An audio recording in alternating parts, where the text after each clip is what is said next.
Hello everyone, welcome to PIT and MS, Dragon Academy IT and Management Studies. Myself Mukesh Tiwari. Last के video में हमने Python programming language के बारे में देखा था, उसका एक ब्रीफ इंट्रोडक्शन लिया था हमने एंड प्रोग्रामिंग लैंग्वेज क्या होती है, एक ब्रीफ हिस्ट्री हमने देखी थी। पाइथन लैंग्वेज को हम कहाँ कहाँ यूज करते हैं, पाइथन हम कैसे डाउनलोड करेंगे, ठीक है, इन सब चीज़ों को देखा था। एक्चुअल कोडिंग स्टार्ट करने से पहले हम थोड़ा सा प्रॉब्लम सॉल्विंग टेक्निक्स जो हैं उनको देख लेते हैं, एक ब्रीफ ओवरव्यू ले लेते हैं। प्रॉब्लम सॉल्विंग स्टेप्स क्या क्या होते हैं, ठीक है, एल्गोरिदम क्या होते हैं, फ्लो चार्ट, सीडो कोड। तो स्टेप्स फॉर प्रॉब्लम सॉल्विंग के जो है 4 स्टेप्स हैं। कौन कौन से? Analysing the problem, developing an algorithm, then coding, then debugging, testing and implementation. तो किसी भी प्रॉब्लम को, किसी भी सिचुएशन को समझना जो है उसके सॉल्यूशन के लिए बहुत ही इंपॉर्टेंट होता है। तो कोई भी सिचुएशन है हमारे सामने, कोई भी इशू है हमारे सामने, या कोई भी प्रॉब्लम है हमारे सामने जिसका हमें सॉल्यूशन निकालना है या उसकी हमें प्रोग्रामिंग करनी है, ठीक है, तो पहले उसको समझना बहुत ज़रूरी है। तो वो स्टेप किस में है? एनालाइजिंग द प्रॉब्लम, ठीक है। यहाँ पे हम उसको कंप्लीट एनालिसिस करेंगे, उसको समझेंगे कि भाई आखिर क्या करना है। जब हम समझेंगे भाई आखिर करना क्या है, तभी हमें ये पता लगेगा कि कैसे करना है, ठीक है। फिर आता है डेवलपिंग एन एल्गोरिदम। जब हम समझ जाएंगे भाई हमें क्या करना है, तो हम एक एल्गोरिदम डिजाइन करेंगे, एक एल्गोरिदम जो है लिखेंगे, राइट करेंगे, ठीक है। वो किसी भी प्रोग्रामिंग के लिए, कोई भी हम सिस्टम डिजाइन कर रहे हैं या कोई सॉफ्टवेयर डिजाइन कर रहे हैं, तो उसकी एक डॉक्यूमेंटेशन होती है एक, ठीक है। तो कोडिंग करने से पहले एक डॉक्यूमेंटेशन वर्क होता है, ठीक है, जिसमें हम एल्गोरिदम क्या, जो सॉल्यूशन जिस फाइंड आउट करने के लिए कौन कौन से स्टेप्स हमें फॉलो करने हैं, कौन कौन से एट्रीब्यूट, कौन कौन से वेरिएबल्स हमें लेने हैं, कौन वेरिएबल कैसे फंक्शन करेगा, ये सब देखना है। तो ये सब हम किस में डिसाइड करेंगे या स्टेप्स डिफाइन करेंगे? डेवलपिंग एंड एल्गोरिदम, ठीक है, ये इस स्टेप में देखेंगे, ठीक है। तो उसमें मेन इंपॉर्टेंट आपका एल्गोरिदम एल्गोरिदम अभी देखते हैं कि भाई कैसे लिखा जाएगा, ठीक है। उसके बाद आता है हमारा कोडिंग। जब हमने सारे स्टेप्स डिसाइड कर लिए कि क्या हमें कैसे करना है, तो हमारा आता है कोडिंग, ठीक है। कोडिंग के बाद आता है टेस्टिंग एंड डिबगिंग। वही कोडिंग और टेस्टिंग डिबगिंग जो है नेक्स्ट वीडियोज में हम देखेंगे, ठीक है। तो पहले हम अभी जो है एल्गोरिदम वाला पार्ट देख लेते हैं। भाई एल्गोरिदम क्या होता है और कैसे हम डिफाइन और राइट करते हैं, कैसे लिखते हैं, ठीक है। तो algorithm A process or a set of rules. Algorithm क्या है? Process or a set of rules. एक प्रोसेस है या कुछ रूल्स का एक सेट है जो फॉलो करते हैं किसके लिए? किसी प्रॉब्लम को सॉल्यूशन फाइंड आउट करने के लिए या किसी चीज का कैलकुलेशन करने के लिए। A process or a set of rules to be followed in a calculation or other problem solving situations or operations, especially in computers, ठीक है। तो फॉर एग्जांपल एक एग्जांपल देखते हैं। जीसीडी फाइंड आउट करना है, greatest common division two numbers का, ठीक है। कौन कौन से नंबर है? 27 और 54, 27 एंड 54। 27 जो है वो 1 से डिवाइड हो जाएगा, 3 से डिवाइड हो जाएगा, 9 से डिवाइड होगा, 27 से डिवाइड होगा। आप लोगों ने जीसीडी जो है अपने एकेडमिक्स में देखा होगा कैसे फाइंड आउट करते हैं। ठीक है, 1 के टेबल में भी आता है, 3 के टेबल में भी आता है, 9 के टेबल में भी आता है, 27 के टेबल में तो आता ही है 27। ठीक है, देन 54 जो है 1 से डिवाइड होगा, 2 से, 3 से, 6 से, 9 से, 18 से, 17 से एंड 54 से। अब इसमें देखो कॉमन नंबर क्या है, 9, जो सबसे बड़ा है। ठीक है, ऐसे तो कॉमन 3 भी है, कॉमन 1 भी है। ठीक है, लेकिन 9 एक ऐसा नंबर है जो सबसे बड़ा है और कॉमन है। ठीक है, तो ये 9 जो है हमारा आंसर हो जाएगा।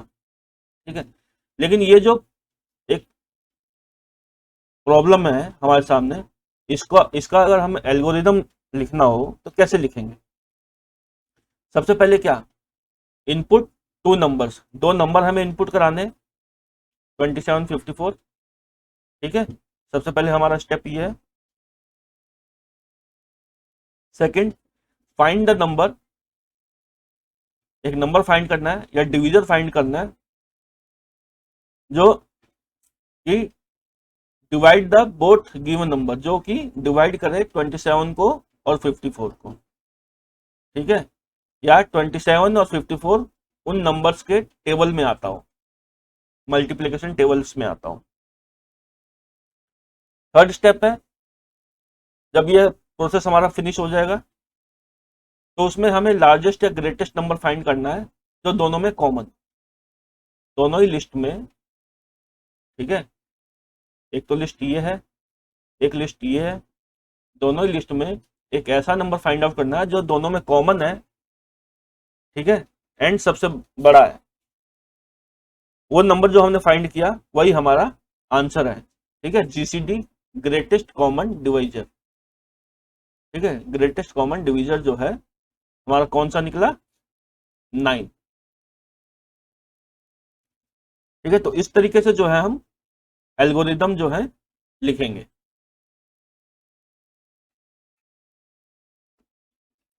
नेक्स्ट देखते हैं कैरेक्टरिस्टिक्स ऑफ एल्गोरिदम।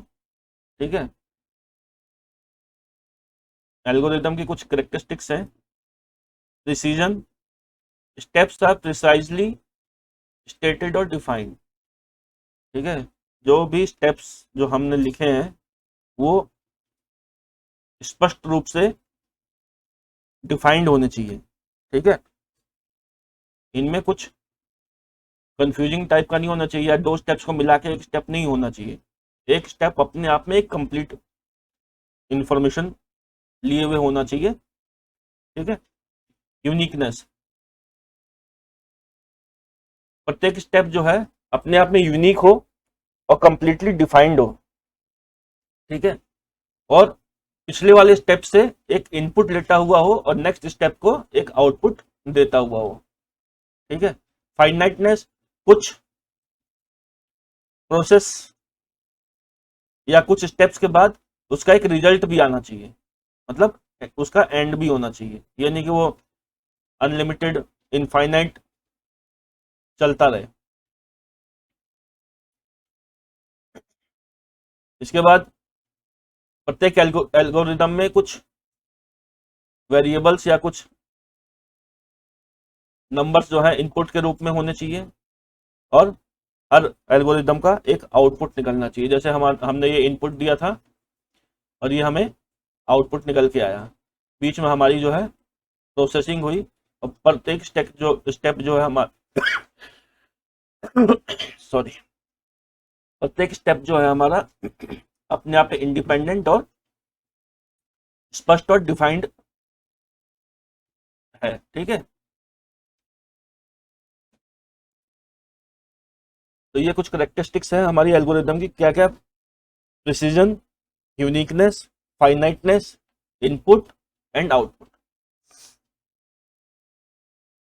तो नेक्स्ट देखते हैं हम flow chart. Flow chart is a visual representation of algorithm, shows the flow of the process, process के फ्लो को रिप्रेजेंट करता है, और एक विजुअल रिप्रेजेंटेशन होता है एल्गोरिदम का, जो हमने पीछे,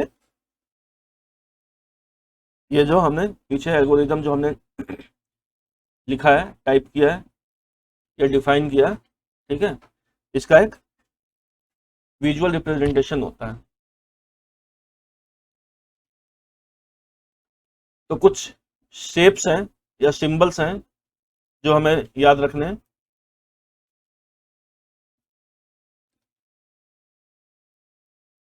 ये जो है फर्स्ट स्टार्ट एंड एंड को रिप्रेजेंट करता है, ठीक है, जिसको हम टर्मिनेटर भी कहते हैं।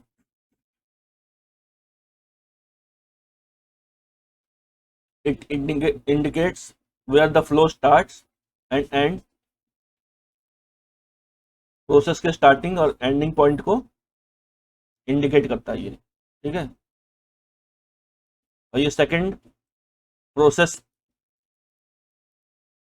या प्रोसेसिंग को इंडिकेट करता है, ठीक है, या हम इसको कहें कि एक्शन सिंबल है। It represents a process, action or a single step, एक सिंगल स्टेप को रिप्रेजेंट करता है, ठीक है, या यूं कहें कि एक प्रोसेस को या एक एक्शन को। ये थर्ड है डिसीजन, ठीक है, डिसीजन और ब्रांचिंग पॉइंट, ठीक है, ठीक है, यहाँ से दो डिसीजन हो सकते हैं, यस या नो, ट्रू यस या नो, या ट्रू या फॉल्स, ठीक है। दोनों ही कंडीशन में क्या एक्शन होगा वो नेक्स्ट डिफाइन किया जाएगा। फिर आता है ये इनपुट एंड आउटपुट को रिप्रेजेंट करता है ये बॉक्स, ठीक है, पैरेललोग्राम शेप का, इज यूज टू इनपुट है और आउटपुट डेटा। एरो जो है फ्लो ऑफ, प्रोसेस के फ्लो को रिप्रेजेंट करता है और एक स्टेप से दूसरे स्टेप के बीच में कनेक्टर का भी काम करता है, ठीक है, connector to show order of flow between the shapes, ठीक है। वन फर्स्ट मतलब अबव शेप से नेक्स्ट स्टेप शेप के बीच में कनेक्टर का काम करता है और प्रोसेस फ्लो को रिप्रेजेंट करता है। इसका एक एग्जांपल देखते हैं। Draw a flow chart for multiplication of two numbers, दो नंबर जो हैं हमारे उसको मल्टीप्लाई करना है, तो क्या फ्लो चार्ट कैसे हम डिजाइन करेंगे इसका। सबसे पहले भाई मेन इंपॉर्टेंट क्या था हमारा, स्टार्ट एंड स्टॉप। कोई भी प्रोसेस स्टार्ट होगा और उसका एंड भी हमें रिप्रेजेंट करना ही है, ठीक है। तो स्टार्ट एंड स्टॉप तो चाहिए ही चाहिए। फिर ये बॉक्स किसके लिए है, इनपुट या आउटपुट के लेने के लिए, ठीक है। तो हमने इनपुट कराया दो नंबर ए एंड बी, ये एक सिंगल स्टेप को या एक प्रोसेस को रिप्रेजेंट करता है, ठीक है। ये प्रोडक्ट हम पी यूज कर रहे हैं, या यहाँ एम लिख दें या यहाँ पी लिख देते हैं, पी लिख देते हैं यहाँ पे, ठीक है, प्रोडक्ट पी, पी सही रहेगा, एम फॉर मल्टीप्लीकेशन, ठीक है। Product P is equal to A into B. A into B का जो रिजल्ट है वो किस में ट्रांसफर होगा, पी में, ठीक है। और पी को हमने प्रिंट करा लिया, हमारा रिजल्ट आ गया। इसके बाद प्रोसेस स्टॉप हो गया, ठीक है। तो इस तरीके से जो है हम फ्लो चार्ट जो है डिजाइन करते हैं, जो आगे हमारा कोडिंग के लिए बहुत ही यूजफुल रहता है। हम प्रोसेस को एल्गोरिदम और फ्लो चार्ट हम जब डिजाइन करते हैं तो हम एक्चुअल प्रोसेस को समझ पाते हैं, ठीक है, ताकि हमारे ये जो दोनों जो हैं फ्लो चार्ट और जो एल्गोरिदम जो है हमारा एक्चुअल कोडिंग के लिए बहुत ही यूजफुल होते हैं, ठीक है। फिर आता है हमारा सीडो कोड, ठीक है, प्रोनाउंस क्या करते हैं इसको, सूडो कोड, ठीक है, सीडो कोड या pseudo code is another way of representing an algorithm. Algorithm को रिप्रेजेंट करने का दूसरा तरीका है, it is considered as a non formal language, ठीक है। एल्गोरिदम में तो क्या हमने फॉर्मल लैंग्वेज का यूज किया, देखिए, ठीक है, फॉर्मल इंग्लिश का यूज किया हमने, ठीक है, लेकिन सीडो कोड में नॉन फॉर्मल लैंग्वेज का यूज करेंगे that helps programmer to write a algorithm, जो एल्गोरिथम राइट करने के लिए, एल्गोरिथम डिफाइन करने के लिए प्रोग्रामर्स की हेल्प करता है। ठीक है, pseudo means not real and pseudo code means not real code. तो सीडो कोड के लिए कुछ कीवर्ड्स हैं, कीवर्ड्स यूज किए जाते हैं। कौन कौन से? इनपुट, नंबर इनपुट कराने के लिए, कंप्यूटेशन या प्रोसेस के लिए, प्रिंट कराने के लिए, increment and decrement, one step forward या वन स्टेप बैकवर्ड इसके लिए, इफ एल्स, ठीक है, if to do this, if else then do this decision making के लिए, वाइल लूपिंग के लिए, ट्रू या फॉल्स सेम इफ एल्स की तरह, if true then do this, if false then do this. ठीक है, डिपेंडिंग अपॉन द सिचुएशन, जो सिचुएशन है उसके अकॉर्डिंग। ठीक है, एक एग्जांपल देखते हैं हम सीडो कोड का।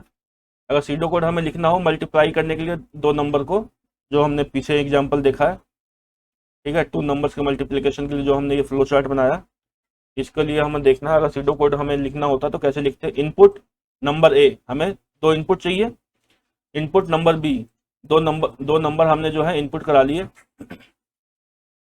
तो इनपुट करने के लिए क्या कीवर्ड है हमारे पास? इनपुट। ठीक है, compute product P equal to A and B, A and B का जो रिजल्ट है प्रोडक्ट पी में चला जाएगा। ठीक है, कंप्यूट किया हमने प्रोडक्ट पी को, ठीक है, उसमें उसमें क्या हमने डाला? ए एंड बी का रिजल्ट। ठीक है, तो कंप्यूट एक प्रोसेस को रिप्रेजेंट कर रहा है। ठीक है, तो हमने कंप्यूट कीवर्ड का यूज किया यहाँ पे। देन प्रिंट, जो रिजल्ट को प्रिंट कराने के लिए क्या कीवर्ड है? प्रिंट। ठीक है, तो algorithm, SIDO code and flow chart, ये तीनों ही जो है किसी प्रॉब्लम को डिफाइन करने के लिए बहुत ही इंपॉर्टेंट है, जो आगे कोडिंग के लिए बहुत ही यूजफुल। ठीक है, कोडिंग के लिए बहुत ही यूजफुल है। आप इनसे बहुत हेल्प हो जाती है कि भाई जब आप कोडिंग करते हो तो एक एक स्टेप्स को बारीकी से समझ पाते हो। ठीक है, तभी आप कोडिंग कर पाओगे। तो ये सिर्फ पाइथन के लिए ही नहीं, सी प्लस प्लस, जावा, बाकी और लैंग्वेज के लिए भी इंपॉर्टेंट है। आप इनको समझें और इनका तरीके से प्रैक्टिस भी करें। मैं कुछ क्वेश्चन बता रहा हूँ, इन क्वेश्चंस को आप जो है सॉल्व करके इस ईमेल आईडी पे या फिर कमेंट बॉक्स में कमेंट करके आप भेज सकते हैं। Right an algorithm and pseudo code, algorithm और सीडो कोड लिखना है। Find the square of number, एक नंबर का स्क्वायर निकालने के लिए हमें जो है नंबर एन का स्क्वायर निकालने के लिए लेट नंबर एन है हमारे पास, इसका स्क्वायर निकालने के लिए एक सीडो कोड या एल्गोरिदम लिखना है। फ्लो चार्ट बनाना है, ग्रेटर नंबर फाइंड आउट करने का दो नंबर में से। Draw a flow chart to solve the problem of non functioning light bulb, एक परमिसेस में या एक ऑफिस में कुछ बल्ब्स हैं, उसमें से एक नॉन फंक्शनिंग बल्ब है।